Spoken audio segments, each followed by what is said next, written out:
ครับสวัสดีนะครับผมก็วิดีโอนี้นะครับจะมาสอนนะครับวิธีการปิดแอนตี้ไวรัสใน Windows 10นะครับที่ตัว Windows 10มีให้เราก็คือไฟวอลนะครับตัวไฟวอลบางทีเราจะโหลดโปรแกรมบางโปรแกรมหรือโหลดไฟล์อะไรไปนะครับเข้าเครื่องแล้วตัวไฟวอลหรือแอนตี้ไวรัสใน Windows 10นะครับจะมองเป็นไวรัสจะไม่สามารถโหลดได้หรือเราจะแคคอะไรต่างๆนะครับที่หลายๆคนทำนะมีปัญหาในการโหลดโปรแกรมจากเน็ตนะครับก็วิธีการปิดถูกวิธีนะครับมีแค่2วิธีเองบางทีเราปิดแค่ตัวไฟล์วอลอย่างเดียวมันยังไม่ปิดให้เราแบบสมบูรณ์นะครับเดี๋ยวจะมาสอนนะครับวิธีแรกนะก็เข้าไปที่ Control Panel ก่อนเลยนะครับ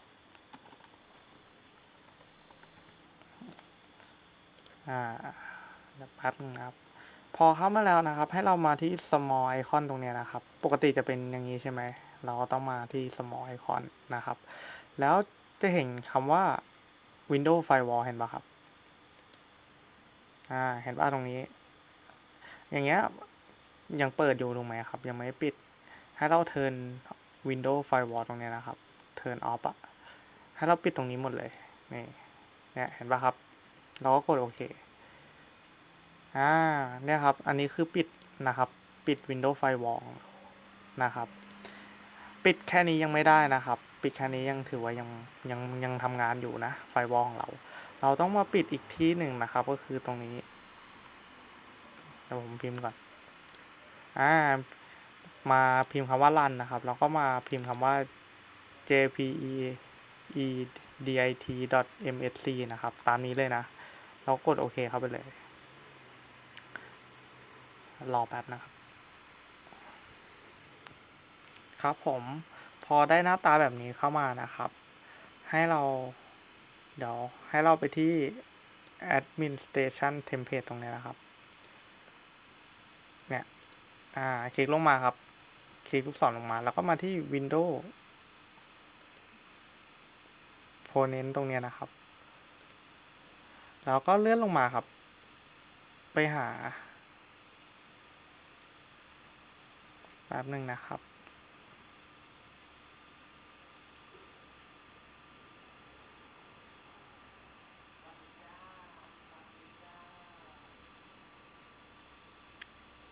ไปหาคำว่า Windows Default นะครับนี่อันนี้ครับแล้วก็ถ้าเราได้หน้าตาแบบนี้มานะครับมาตรงที่ Windows Default แล้วให้เราไปที่ Turn off Windows Default ตรงนี้ครับดับเบิลคลิกเข้าไปเลย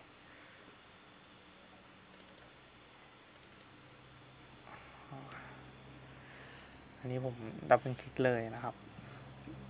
โอเคพอมาได้อย่างนี้แล้วนะครับ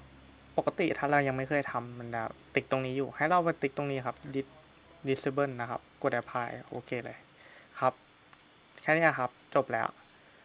เราก็สามารถปิด Windows Firewall หรือพูดง่ายๆเป็น Windows Default นะครับเป็นแอนตี้ไวรัสของ Windows 10ที่เขามีให้เรานะครับอันนี้